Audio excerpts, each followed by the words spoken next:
ও দুনিয়াবাসী, মৃত্যু থেকে তোমরা যেখানেই পলায়ন করো না কেন, মৃত্যু তোমাদের সাথে সেখানে গিয়েই নিজেই মোলাকাত করবে, সাক্ষাৎ করবে। তুমি ডাকতে হবে না, মৃত্যু নিজেই আসে, মৃত্যু নিজেই আসে। আইনামা তাকুনু ইউদরিকুমুল মাউতু ওয়ালাউ কুনতুম ফি বুরুজিম মুশাইয়াদা।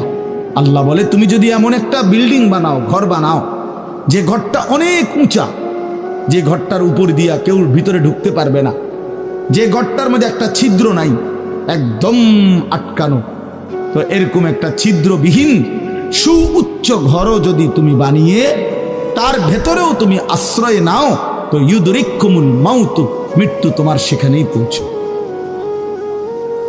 তোমার সেখানেই পৌঁছবে।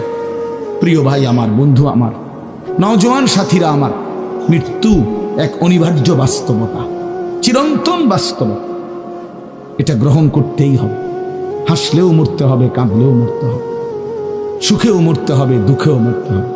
রাজপ্রাসাদ আর অট্টালিকার মানুষটাও মরে যাবে, জীর্ণ কুটিরে যে লোক থাকে, হ্যাঁ, সেই লোকটাকেও মরতে হবে। জীবনে কোনোদিন দুঃখ দেখে নাই যে সেও মরে যাবে, জীবনে কোনোদিন সুখ দেখে নাই যে সেও মরে যাবে, সব মরে যাবে। এটাই সত্য, এটাই বাস্তবতা।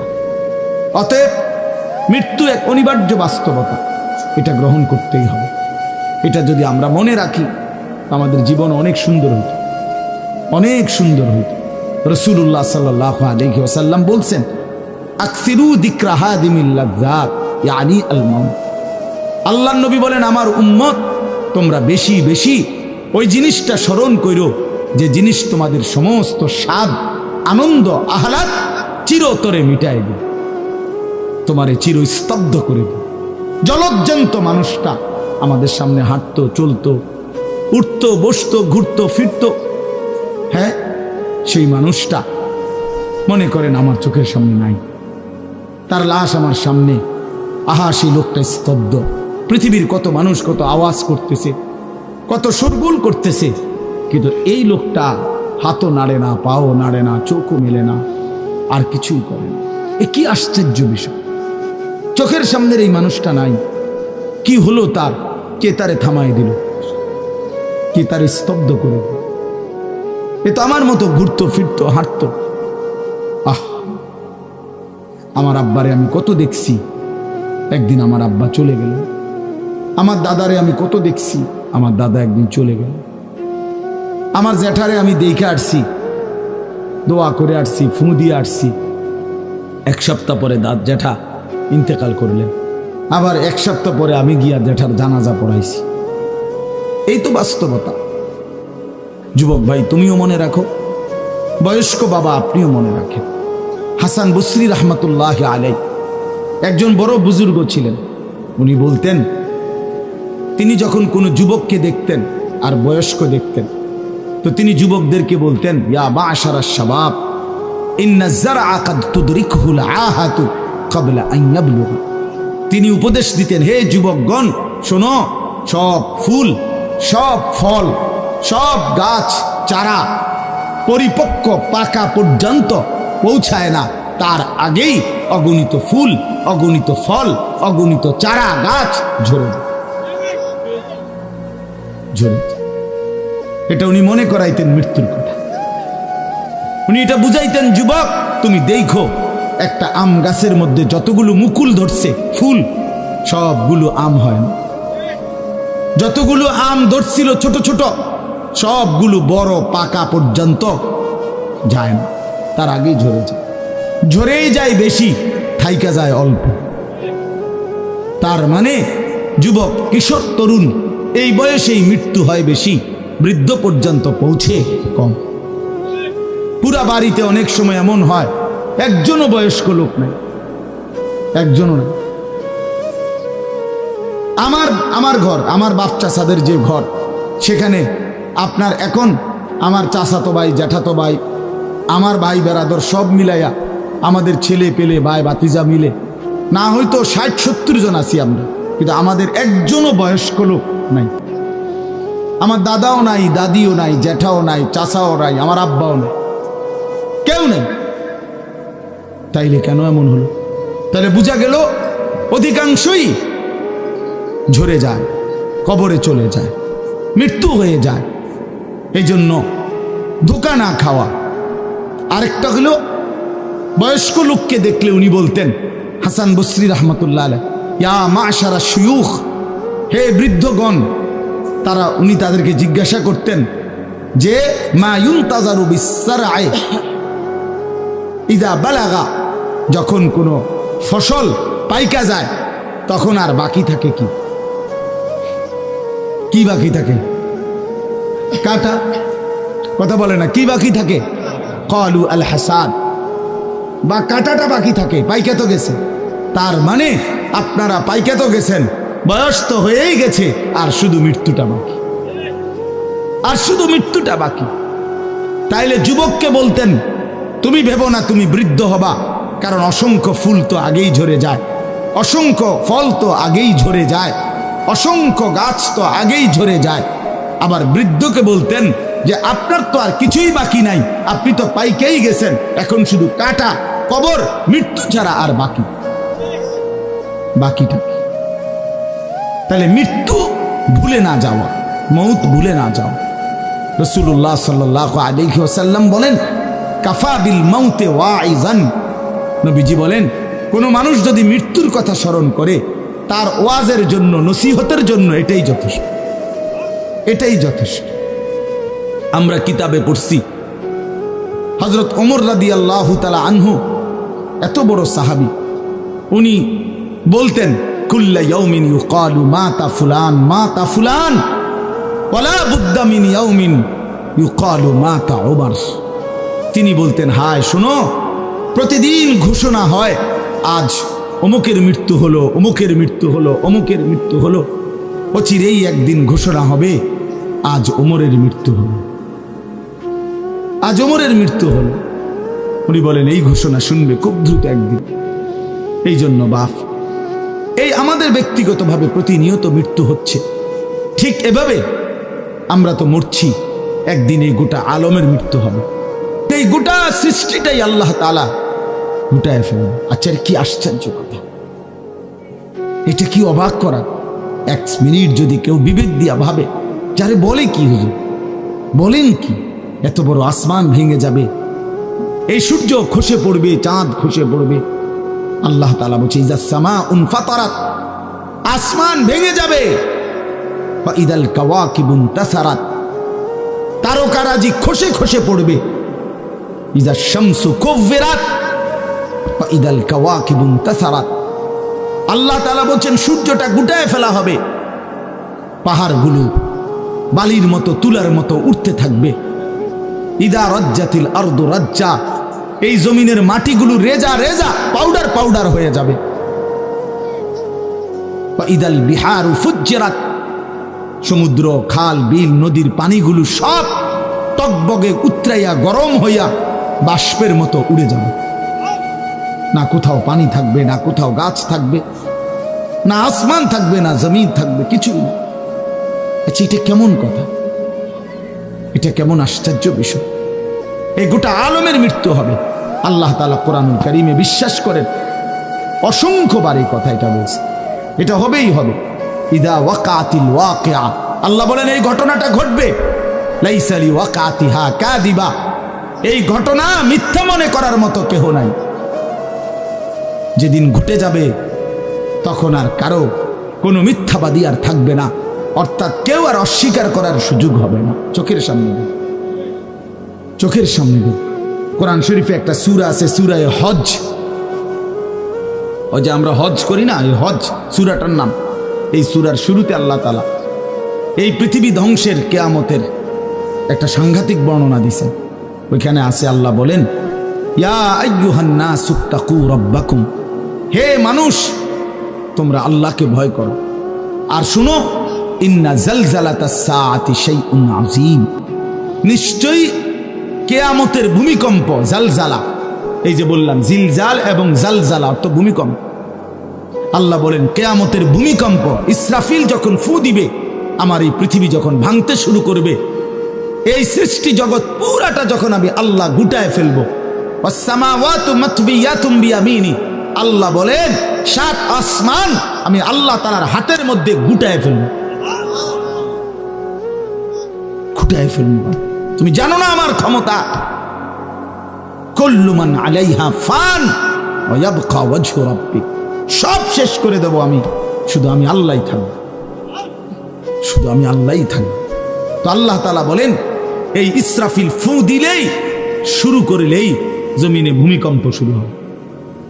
ইন্না জালজালাতাস সাআতি শাইউন আযীম, আল্লাহ বলেন নিশ্চয়ই এই কিয়ামতের ভূমিকম্প এটা শাইউন আযীম, বড়ই ভয়ানক, বড়ই মারাত্মক। কারণ দুনিয়ার ভূমিকম্প 1 নাম্বার হলো বর্তমানের ভূমিকম্প কখনো 30 সেকেন্ড, কখনো 40 সেকেন্ড, কখনো 47 সেকেন্ড, 50 সেকেন্ড, এই সেকেন্ড সেকেন্ড মিনিট 47 মিনিট নি ভূমিকম্প হয়। কথা কর না কেন? 30 মিনিট ভূমিকম্প হয়। 30 মিনিট ভূমিকম্প হইলে আমাদের 14 গোষ্ঠী থাকবে নাকি? 30 সেকেন্ড 40 সেকেন্ড হয় ভূমিকম্প। এইটুকুতে একে তো সময় সামান্য, দ্বিতীয়ত হলো একসাথে গোটা পৃথিবীতে হয় না, এদিকে হলে ওইদিকে হয় না এরকম। কিন্তু আল্লাহ তাআলা বলেন ইসরাফিল ফু দিলে যে ভূমিকম্পটা হবে, সেই ভূমিকম্পটা গোটা পৃথিবী একসাথে নাড়ায় দেবে, একসাথে নিয়ে 47 সেকেন্ড না, কতক্ষণ সেটা আল্লাহই জানে। তখন অবস্থা কি হবে? মানুষের আতঙ্ক, এই ভূমিকম্পে আতঙ্ক। হ্যাঁ, আমি একবার চাঁদপুর মাহফিলে ছিলাম, রাত্রে ঘুমাইছি মসজিদের রুমে, ইমাম সাহেবের রুমে। এই সময় ভূমিকম্প আইছে, দরজা খুলে দিছি দৌড়, মসজিদের মাঠে আইছি দাঁড়াইয়া, চাই যে পুরা গ্রামের মানুষ সব আইসা বলছে হই হুল্লোড় চিৎকার, হায় হায়। অথচ সবাই চিৎকার দিতে দিতে ভূমিকম্প শেষ। ভূমিকম্প হয়েছেই তো অল্প একটু, কিন্তু এটুকুর আতঙ্কেই যা হুজুর পাবলিক বরাবর। কিসের হুজুর আর কিসের পাবলিক, বক্তা শ্রোতা সমান। এই এখন মনে করেন ভূমিকম্প হইলে আমরা সব দিন দৌড়, আমিও আমি এখানে বুজুর্গি দেখাইব এটা। হ্যাঁ, আমি একটা বড় হুজুর, বড় প্রধান বক্তা, আমি লড়লে কি মাইসে কি করব? আপনি কি করবেন? আমার সময় কো, আমার জান নিয়ে টানাটানি।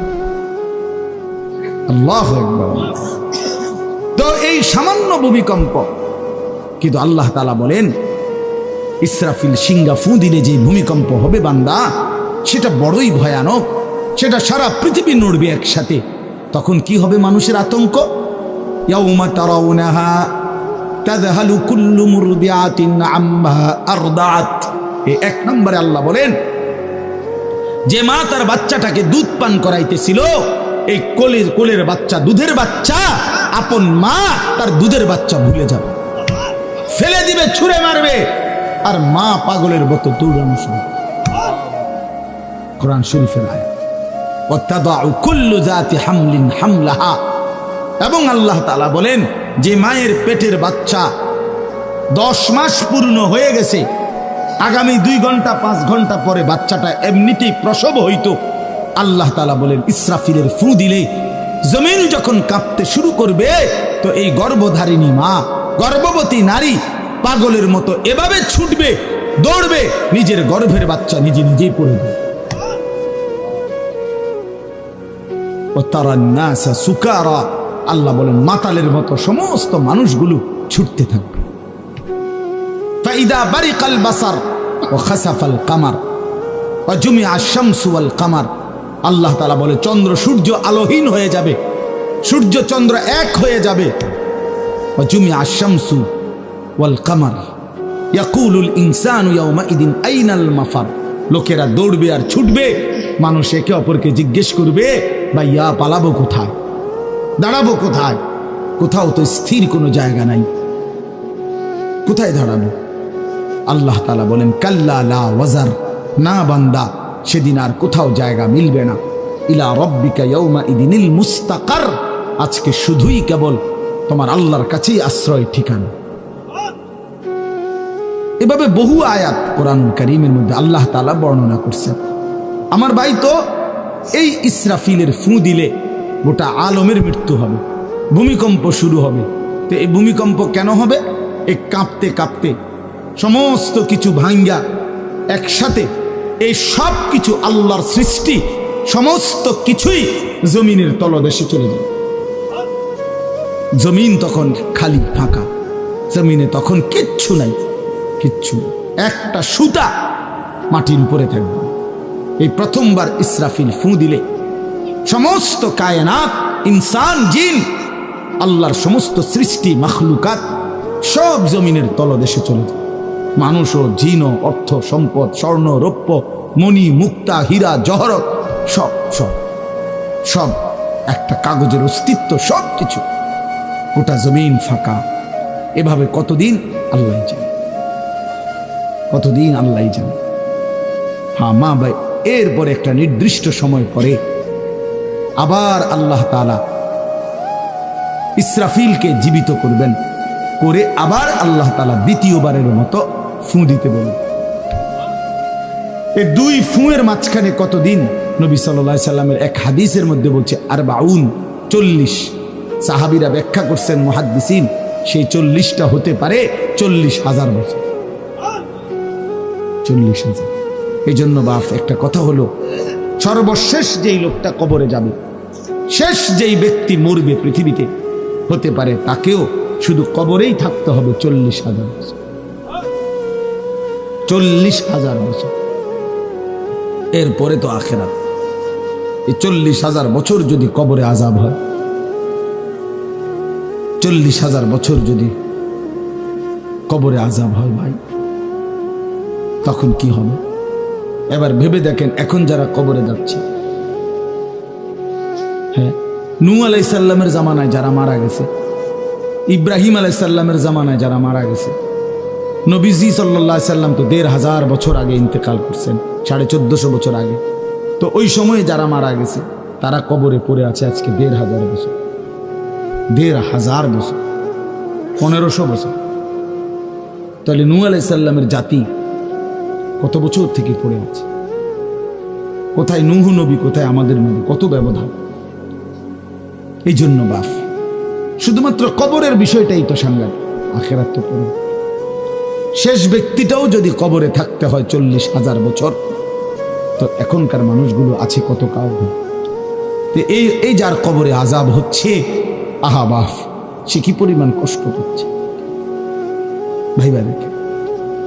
কবরবাসীদের রুহের মাগফিরাত, আরে ভাইয়া একবার চোখ বন্ধ করে 1 সেকেন্ড ভাবেন, আজ আমরা যাদের রুহের মাগফিরাত কামনা করলাম, এই 20 বছরের ব্যবধানে, 30 বছরের ব্যবধানে, 10 বছরের ব্যবধানে, 50 বছরের ব্যবধানে আবার এর পরের লোকেরা আমাদের রুহের মাগফিরাত কামনা। এটা কি পরিমাণ বাস্তবতা, কি পরিমাণ বাস্তবতা! এটাকে অস্বীকার করার, না বুঝার কিছুই নাই, মৃত্যুকে না বুঝার কিছুই নেই। কারণ এত বেশি জলজ্জান্ত আল্লাহ তাআলা এটা আমাদের সামনে দেখাইছেন, এত মানুষের মৃত্যু আল্লাহ আমাদের সামনে দেখাইছেন, এটাকে অস্বীকার করার, না বুঝার কিছুই নেই। তো চলেন, এরপরে আল্লাহ তাআলা ইসরাফিলকে আবার জীবিত করবেন।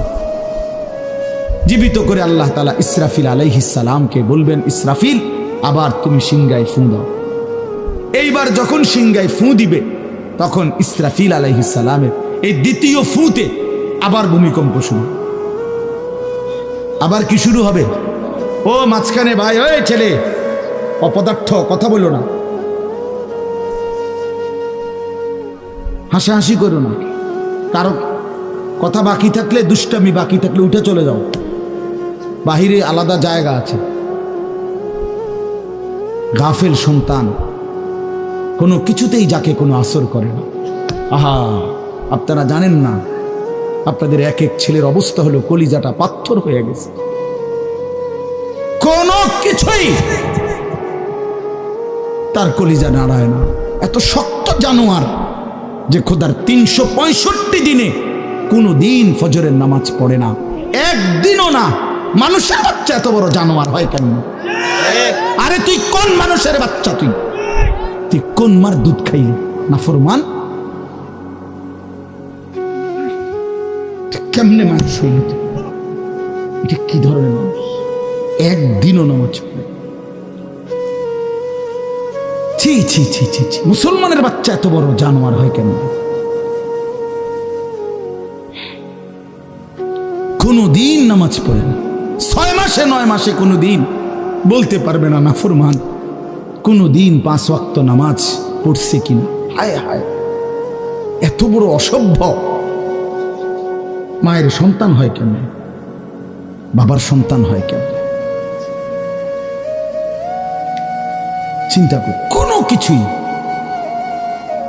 ছেলে পেলেদের হালাত হলে এই পরিমাণ লাগাম ছাড়া, কিসের মা কিসের বাবা, কে তার মা কে তার বাপ, কে কি তার ধর্ম, তার আল্লাহ কে, তার রসুল কে, তারে বানাইছে কে, আসছে কোত্থেকে, কেন আসছে, কি করতেছে, কি করছে, কিচ্ছুর খবর, কিচ্ছুর খবর। আসে, হাঁটে, বুট খায়, বন খায়, মোবাইল টিপে, খারাইয়া মতে, বইয়া মতে, বন্ধু বান্ধবদের সাথে আড্ডা দেয়, মেয়ের পিছনে ঘুরে, অসভ্য অশ্লীল কথাবার্তা বলে। এটা কি একটা জিন্দিগি হলো? ভেবে দেখেন। উফ, কোন সুস্থ স্বাভাবিক মানুষ এমন হয়? বলো ভাইয়া বলো। রাগ করো না বাপ, কে তোমা করে মনে করাই দিব? কেউ মনে করাই। হা, বাবা আমারও ফিকির শেষ, শুধু টাকা রোজগারের ফিকির। দেশে থাইকা পারো, নাহলে বিদেশ গিয়া পারো, কোনো না কোনো ভাবে পয়সা রোজগার করো। টাকা রোজগার করলে মা বাপ খুশি, টাকা রোজগার না করলে না অখুশি। খালাস। এরপরে ইমান আছে কিনা, ইসলাম আছে কিনা, নামাজ আছে কিনা, কোরআন আছে কিনা, আল্লাহ চিনে কিনা, হালাল হারাম কিনা, জায়েজ না জায়েজ না, এত কিছু আমার দরকার। ফুতের জিগায়ও না যে ফুত কামাই যে করতেছ, কি হালাল কামাই করো না হারাম, না এত কিছুর দরকার কি? টাকা দিতেছে, খাইতেছে, ঘুমাইতেছে, বিল্ডিং করতে আসে, জমি কিনতে আসে, আপেল মালটা খাইতেছে। এক ছেলে আমারে নিজে বলছে, আমি সবার ব্যাপারে বলি না, এক ছেলে আমারে নিজে বলছে, হুজুর আমি একটা দেশের নাম বলছে, যেই দেশে আমার কর্মটা ছিল, চলে আসছে ওই দেশ থেকে। আমার বলছে, হুজুর আমার কর্মটা হলো এই, মদের বার, মদের হোটেলে নারী পুরুষ উলঙ্গ জিনাবে বিচার করে, আমার দায়িত্ব শুধু পাশে দাঁড়িয়ে মদের বোতল নিয়ে দাঁড়ায় থাকা, যতবার তারা চায় অতবার তাদেরকে মদ গ্লাসে ঢেলে দেওয়া, তাদের হাতে তুলে দেওয়া। এর বিনিময়ে আমার মাসে বেতন 2 লাখ টাকা। মুসলমান, মুসলমান, মুসলমানের সন্তান, বাংলাদেশের সন্তান। তো এই টাকা যখন বাবা খাচ্ছেন, বিল্ডিং করতেছে, কোনো টেনশন নাই। আমি আবারও বলছি, আমি সবার জন্য বলি না, ওই বলছে দেখে ওরটা কইছে, কথা বুঝছেন না? আমি তো নাম ঠিকানা বলি না। এই জন্য আমার বাপ, ডাক দিয়েন না, ডাক দিয়েন না, একজনও ডাক দিয়েন না, অসভ্যরে ডাক দিয়েন না। হ্যাঁ হ্যাঁ, ডাক দিবেন কেন? হাইওয়ানকে ডাক দিবেন কেন? শুনেন, আপনারাই শুনেন, এত এত মানুষ শুনতে হবে না, কোনো অসুবিধা নেই, কোনো অসুবিধা নেই। আমি তো এটাই বুঝাইতে চাইতেছি, প্রত্যেকটা মানুষ আজকে মুসলমান, আমরা ঘর দেখায়, ফার্নিচার দেখায়, বিল্ডিং দেখায়, শুধু দোয়া করে ঘরটা করছি, শুধু দোয়া করে দেবে। কিতা দোয়া করতে হবে না, কিতা দোয়া করতে, বিল্ডিং এর দোয়া কিতা, আবার ইট বালুর লেগে দোয়া করে লাভ কি বেড়া? হুজুর মোটরসাইকেল কিনছি, শুধু দোয়া করে দেবেন। কিতা দোয়া করতে, কি মোটরসাইকেলের দোয়া কিতা? আবার আজীব লাগে না? বাস্তব এগুলো ছাদ ডালাই দিই, মাইজ শুধু দোয়া করে, ছাদ ডালাই দোয়া। ওটা ছাদ ডালাই করে, ওটার ফুতে মোবাইলে অশ্লীল উলঙ্গ ছবি দেয়। ওটার সন্তান উনি দাঁড়াইয়া রয়েছে মিস্ত্রিগো সামনে, ওনার গাম বাইয়া বাইয়া পড়তেছে ছাদ ডালাইয়ের দিন, আর অসভ্য জানোয়ার সন্তান বন্ধুদের সাথে উলঙ্গ ছবি দেখতেছে। ওই জানোয়ারের জন্য উনি ছাদ ডালাই। ওই হাইওয়ানের জন্য উনি ঘর করে দিয়ে গেছে, উনি কবরে জায়গা ঘর করে দিয়ে গেছে, এর জন্য ঘর করলেন। ছি ছি ছি ছি ছি। আমার দেওয়া ঘরে আমার কষ্টের কমাইয়ে এখানে বসে বসে রঙিন ছবি দেখবে, উলঙ্গ দৃশ্য দেখবে ঘরে শুয়া শুয়া সারা রাত। এর জন্যই আমার জীবনের এই অর্জন, এই ছিল আমার উপার্জনের উদ্দেশ্য। আহ, কতবার বললে বুঝবেন, কেমনে বললে বুঝবেন, কারে বললে বুঝবেন? আল্লাহ মাফ করে দেন। চলেন বাপ, তো বলতেছিলাম আল্লাহ তাআলা ইসরাফিল আলাইহিস সালামকে বলবেন আবার ফু দাও। তো তিনি দ্বিতীয়বারের মতো ফু দিলে জমিন আবার ভূমিকম্প শুরু হবে।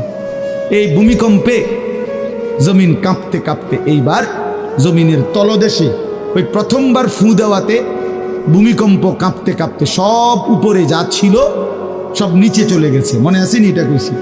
তাহলে উপরটা কি? ফাঁকা। এইবার নিচে যা ছিল সব উপরে চলে আসবে। এই আসলেই এটা হাসরের মাঠ। সমস্ত নিচের জিনিস যা কিছু, একেবারে মানুষ, গরু, ছাগল, হাঁস, মুরগা, জিন, ইনসান, গদ, দুয়ার, বাজার, ব্যবসা, দোকান, টাকা, হীরা, জহরত, মণি, মুক্তা, টাকা পয়সা, অর্থবিত্ত, সব সোজা কথা জমিনের তলদেশের সব কিছু জমিনের উপরে উঠে আসবে। উঠে আসলেই এটা হাসরের মাঠ। এইটা, এই হাসরের মাঠ কোনটা জানেন? এই যেখানে বসে আছেন এখন, এটাই হাসরের মাঠ। এই জমিনের উপরেই হাসরের মাঠ। বাকি শুধু আল্লাহ কোরআন বলছে ইদাল আরদু মুদ্দাত, আমি আল্লাহ জমিনটাকে টেনে আরো লম্বা করে দেব, আরো বড় করে দেবো আর কি, প্রশস্ত করে দেবো। কারণ ওই যে পিসের মানুষ খারাপ লাগবে না? মানুষ তো দাঁড়াই বসেই আদম আলাইহিস সালাম থেকে নিয়া, তো মানুষ বেশি না? মানুষ, গরু, ছাগল, হাঁস, মুরগা, জিন, ভূত সব খারাপ না? সব দাঁড়াবে তো। এই জন্য আল্লাহ তাআলা বলেন জমিন আমি প্রশস্ত টেনে দিব, লম্বা করে দিব, এতটুকু। বাকি এটাই হাসরের মাঠ, এটাই হাসরের মাঠ। এই কথাটাই এখানে আল্লাহ তাআলা উল্লেখ করছেন। ইদা জুলজিলাতিল আরদু জিলজালাহা, যখন দ্বিতীয়বারের মতো ইসরাফিলের ফু দিলে জমিনের ভূমিকম্প শুরু হবে। ওয়া আখরাজাতিল আরদু আসকালাহা, আল্লাহ তাআলা বলেন তখন জমিন তার তলদেশে যা ছিল সমস্ত জমিনের তলদেশে, এগুলো এতদিন জমিনের বোঝা ছিল, বোঝা মানে মাটির নিচে, এগুলো সে মনে যেন ফুজা কান্দে লইছে। এবার ওয়া আখরাজাতিল আরদু আসকালাহা, জমিন তার বোঝা মানে জমিনের তলদেশে যা ছিল সে এবার তা জমিনের উপরে উঠায়, উপরে উঠায়। এরপরে আশ্চর্য কথা শুনেন, এরপরের কথাটার জন্য রাসূলুল্লাহ সাল্লাল্লাহু আলাইহি সাল্লাম হাদিসে বলছেন, এই ভাই শুনেন, ছেলেরা তোমরাও শোনো। নবী সাল্লাল্লাহু আলাইহি সাল্লাম বলেন এই জমিনের তলদেশ থেকে যখন সবকিছু উপরে উঠে আসবে তখন অর্থ সম্পদ, হীরা জহরত, মণি মুক্তা, স্বর্ণ রৌপ্য, এগুলো স্তূপ আকারে উঠে আসবে জমিনের উপরে, মানে হাসরের মাঠে। তো নবীজি একেবারে স্পষ্ট হাদিস, নবীজি সাল্লাল্লাহু আলাইহি সাল্লাম বলেন তখন এই স্বর্ণ রৌপ্য, টাকা পয়সা, হীরা জহরত, এগুলো, এই অর্থ সম্পদগুলো আল্লাহর কুদরতে কথা বলবে। স্বর্ণের টুকরা কথা বলবে, কথা বলবে, রৌপ্যের টুকরা কথা বলবে, এগুলো কথা বলবে। কথা কি বলবে? এগুলো তখন ওই নাফরমান মানুষগুলোকে ডাক দিবে, ডাক দিবে, আইয়ুহাস সারিক, হে চোর, এদিকে এই সম্পদের জন্য চুরি করেছিলে, আজ যা দরকার নেও। আইয়ুহাল কাতি, হে ডাকাত, এদিকে এদিকে আসো, এই সম্পদের জন্য ডাকাতি করছিল, আজ নেও। হে আত্মীয়তার, আইয়ুহাল কাতি, আত্মীয়তার সম্পর্ক ছিন্নকারী ব্যক্তি, আসো। এই জন্য ভাইয়ের সাথে যুদ্ধ করছো, বোনের সম্পদ নষ্ট করছো, চাচারে সম্পত্তি দাও নাই, এই জন্য, এই দুনিয়ার জন্য নেও, এখন না, এখন যা লাগে নেও। এইভাবে প্রত্যেক নাফরমান পাপীকে, হে হারামখোর, সুদ করে দিগা, এখানে টাকা যা লাগে নে। নে বাটপার, এখান থেকে টাকা নে। কি পরিমাণ টাকা দরকার ছিল নে। এইভাবে রাসূলুল্লাহ সাল্লাল্লাহু আলাইহি সাল্লাম বলেন, দুনিয়ার এই সম্পদগুলো কথা বলবে আর ডাকবে। ডাকলে মানুষ, আচ্ছা এটা তখন কেরম লিখবো? কথা বোঝেন নাই? এটি যখন কথা বলবে, ডাকাডাকি করবে, মানুষ কি বলবে? লোকেরা তো সবাই দাঁড়াইছে, মানুষও তো দাঁড়াইছে, তারাই তো ডাকতেছে, তো তারা কি বলবে? ওয়াকালাল ইনসানু মা লাহা, আল্লাহ নিজেই বলতেছে, লোকেরা তখন মানুষগুলো বলবে মা লাহা, এটা কি হলো? আরে এটা কি কারবার? এগুলো কথা বলে কেমনে? এগুলো কি কয়? এরা আমার চিনলো কেমনে? আমি যে সিটার, আমি বাটফারে চিন্তা লাগলো। ইন্নারিল্লাহ, একের পুরা ধরা অনবিচার আচার কিছুই শুরু হয়েছে না, এখনই বেজ্জুতি, বাকিটা তো অবস্থা খারাপ। মানে অর্থাৎ মানুষগুলো অবাক হয়ে বলবে মা লাহা, কি হলো জমিনে, কি হলো এগুলোর? এরা এমন করছে কেন? এরা কথা বলছে কেন? আল্লাহ বলেন ইয়াউমাইদিন তুহাদ্দিসু আখবারাহা, আল্লাহ তাআলা বলেন বান্দা হে কি দেখছো হবে? এই মাত্র দেখলা স্বর্ণ রূপ্য টাকা পয়সা কথা বলে, এখনে না দেখবা আসল খেলাটা? ইয়াউমাইদিন তুহাদ্দিসু আখবারাহা, আল্লাহ বলেন এখন দেখবা সরাসরি এই হাসরের মাঠে তোমার সামনে, তোমার পায়ের নিচের জমিন, তোমার পুরা জিন্দেগির কথা, তোমার যত তথ্য, ভালো কিংবা মন্দ, নেক কিংবা গুনাহ, তোমার সমস্ত কিছু, রাতের কিংবা দিনের, একাকী কিংবা প্রকাশ্যের, গোপন কিংবা আড়ালের, আল্লাহর কসম জমিন সবটা এখন তোমার সামনে বলে দিবে। ইয়াউমাইদিন তুহাদ্দিসু আখবারাহা, রব্বুল আলামিন বলেন জমিন সবটা কথা বলে দিবে, ভালোটাও মন্দটাও, আলোটাও অন্ধকারেটাও, একাকীও অন্ধকারেও, প্রকাশ্যেও সবার মাঝেও, সব বলে দিবে। রাতের চুরি বলে দিবে, রাতের তাহাজ্জুদটাও বলে দিবে, মদের আড্ডার কথাও বলে দিবে, জুয়ার আড্ডার কথাও বলে দিবে। সারা রাত যুবক উলঙ্গ ছবি দেখেছ, আল্লাহর কসম সেটাও বলবে। যে যুবক মালিকের সেজদা দিয়েছে সেটাও বলবে। তাহাজ্জুদ শোনাবে, আবার সবার সাথে যে জামাতে নামাজ পড়েছে এটাও বলবে, সব কিছু বলে দিবে। আল্লাহ বলেন যদি মানুষ ভাবতে চাও জমিন কিভাবে কথা বলে, স্বর্ণরৌপ্য কিভাবে কথা বলে, আল্লাহ বলেন বিআন্না রাব্বাকা আওহা লাহা, আল্লাহ তাআলা আদেশ করেছেন বলেই কথা বলে। আল্লাহ বললে, হুকুম করিলে আল্লাহর গোটা কায়নাত, গোটা সৃষ্টি জগৎটাই কথা বলে। ওয়াশাহিদা আলাইহিম সামউহুম ওয়া আবসারুহুম ওয়া জুলুদুহুম বিমা কানু ইয়ামালুন। আল্লাহ বলে হাসরের ময়দানে বান্দা, তোমার কান, তোমার চোখ, তোমার সারা দেহের চামড়া, জুলুদুহুম, তোমার সারা দেহের চামড়া, হাসরের ময়দানে তোমার পুরা জিন্দেগির কর্মকাণ্ড বলে দিবে। চামড়াগুলো বলবে চামড়া, মানুষের শাহওয়াত চামড়াতে। এই জন্য সমস্ত যৌনতার ঘটনা, অসভ্যতার ঘটনা শরীরের চামড়া বলে দিবে। মানুষের শাহওয়াত চামড়া, কথা বুঝছেন কি? হ্যাঁ, চর্মে, চামড়ার মধ্যে শাহওয়াত, কামনা, বাসনা, যৌন চাহিদা। এই জন্য যত লোক দেখবেন বিভিন্ন হসপিটালে, যত ডাক্তার চর্মরোগের ডাক্তার, তত লোক যৌন রোগেরও ডাক্তার। হ্যাঁ হ্যাঁ, চর্ম ও যৌন রোগ বিশেষজ্ঞ, এটা একই বিষয়, একই চ্যাপ্টার। চামড়া মানে আল্লাহ তাআলা বলেন তোমার চামড়া বলে দিবে কত রাত কত দিন নারীর প্রতি অবৈধ আগ্রহ, অশ্লীলতার, বেহায়াপনার, অসভ্যতা করেছিলে।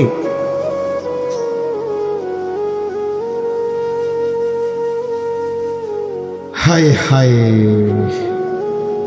বিআন্না রাব্বাকা আওহা লাহা, আল্লাহ বলেন আমি আল্লাহ হুকুম করেছি বলে কথা বলে। এই জন্য আল্লাহ হুকুম করিলে চামড়াও কথা বলে, কানেও কথা বলে। এখন কি কানে কথা বলে? কিন্তু সেদিন বলি চোখেও কথা বলে।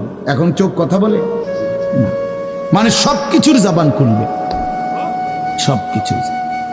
আপনারা বলেন আমরা তো মনে করি জিহ্বায় কথা বলে, না জিহ্বায় কথা বলে না, আল্লাহর হুকুম হইলে কথা বলে, নাহলে যেই লোক বোবা তারও তো জিহ্বা আছে না, তো সে কথা বলে না।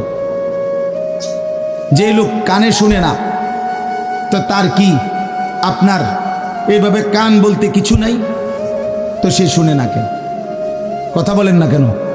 আল্লাহর হুকুম।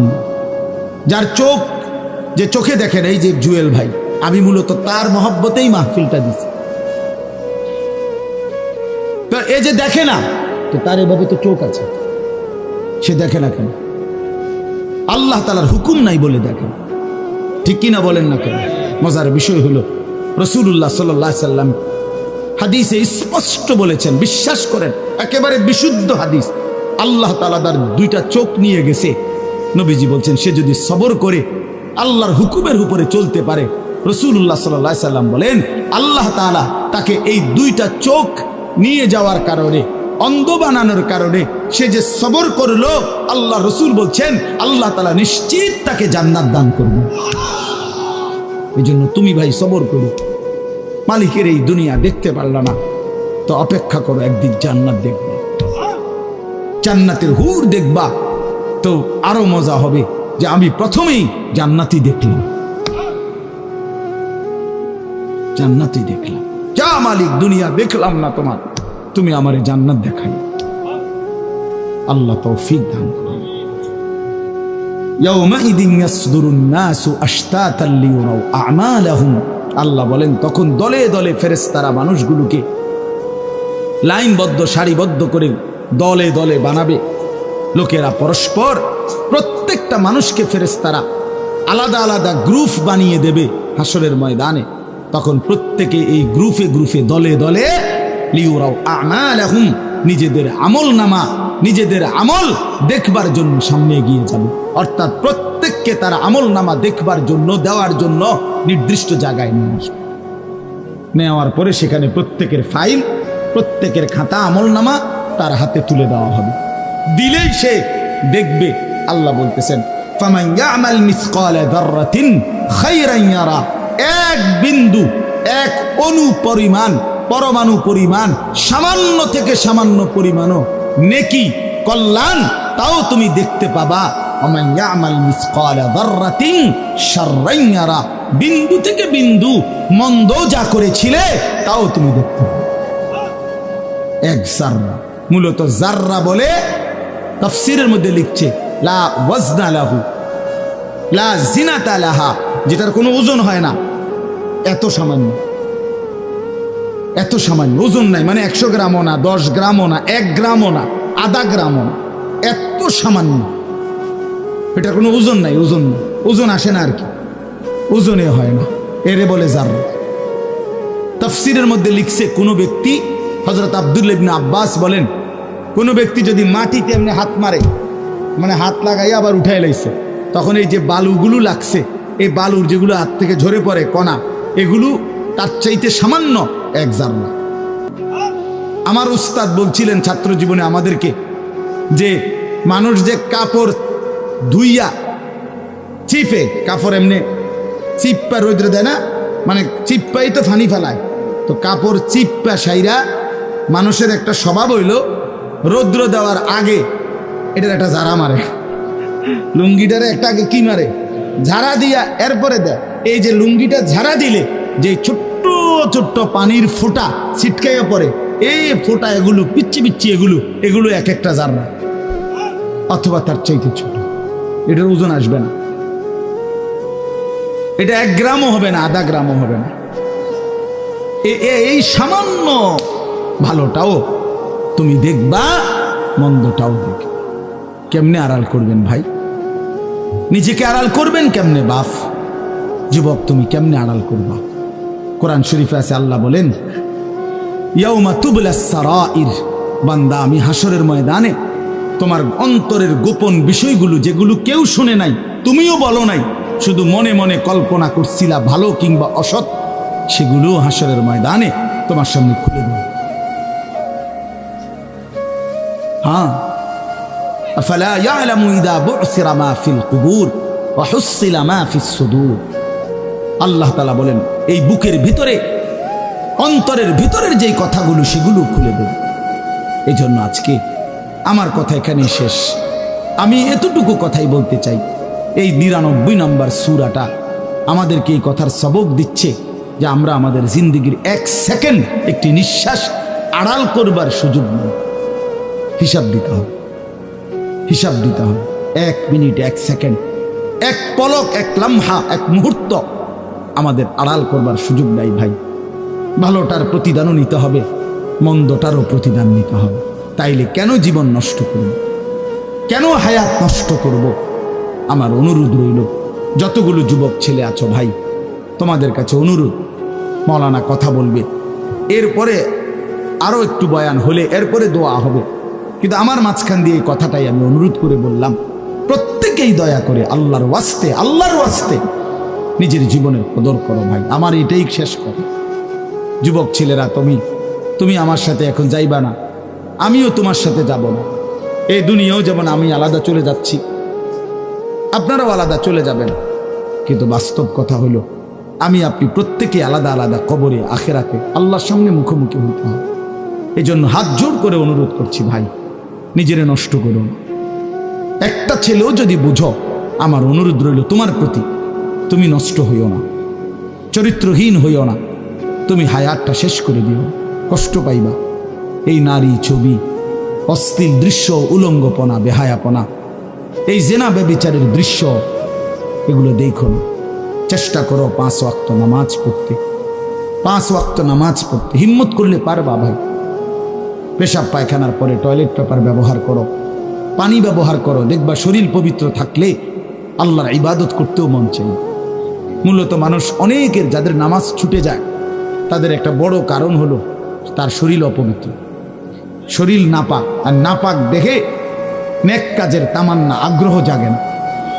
এই জন্য এই যে পেশাব করে পানি নেয় না, টয়লেট পেপার ব্যবহার করে না, এই অসভ্য এই কারণে নামাজ পড়তে চায়। বাস্তব কথা, এর তখন আর হায়া লজ্জা থাকে না। এই জন্য সবাই বলে ইনশাআল্লাহ নামাজ পড়ো, নিজেদের স্ত্রী, কন্যা, বোনকে পর্দা পশিদায় রাখতে চেষ্টা করেন।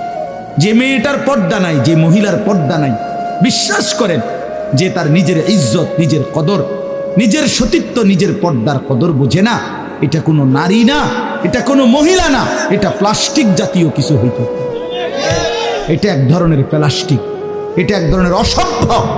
যে নারী বেপর্দা, যেই মেয়ে দুশ্চরিত্র, যেই মেয়ে চরিত্রহীন, যেই মেয়ে বেহায়ার মতো চলে, সে শুধু নিজের ক্ষতি করে না, সে একটি সমাজ নষ্ট করে, একটি মহল্লা শেষ করে। এই আগুন সারা মহল্লায় জ্বালায়া দেয়, তার রূপের যৌবনের আগুন জ্বালায়া অসংখ্য যুবকের জিন্দেগি নষ্ট করে। এই জন্য ওই জানোয়ার মনে রাখতে হবে, ওই অসভ্য নারী যতগুলো ছেলে তাকে দেখে অবৈধ কামনা বাসনা করছিল, এই সমস্ত যুবকের সমপরিমাণ গুনাহ ওই অসভ্য মেয়ে, ওই নর্তকী, ওই ব্যভিচারিণী নারী, তাকে ভোগ করতে হবে। এত সোজা না। এই জন্য বাবাদেরকে বলি, ছেলেদের দিকে কদর করেন, মেয়ের দিকে নজর দেন, স্ত্রীর দিকে নজর দেন। ওই খাট পালং দেখাইয়েন না, বিল্ডিং উল্ডিং দেখাইয়েন না, ইতান দেখাইয়া লাভ নেই। উঠতে লাইলে সবারই ঘুমাইয়া লাগে, পরিশ্রম করিয়া ঘুমাইলে এত কিছু লাগে না। কত মানুষ আছে এরকম যারা ফাওটাও দোয় না, জুতাই নাই, বেটা ফাও দিব কি দিয়া বেটা, হ্যাঁ সময় করে এতটা ক্লান্ত থাকে যে শুইলেই কি এসে পড়ে ঘুম আইসা। আল্লাহ আমাদের সবাইকে কদর করার তৌফিক দান করেন। আজকের এই মাহফিলকে আল্লাহ তাআলা ভরপুর বরকত দান করেন। আল্লাহ তাআলা আপনাদের সবাইকে কবুল আর মঞ্জুর করেন।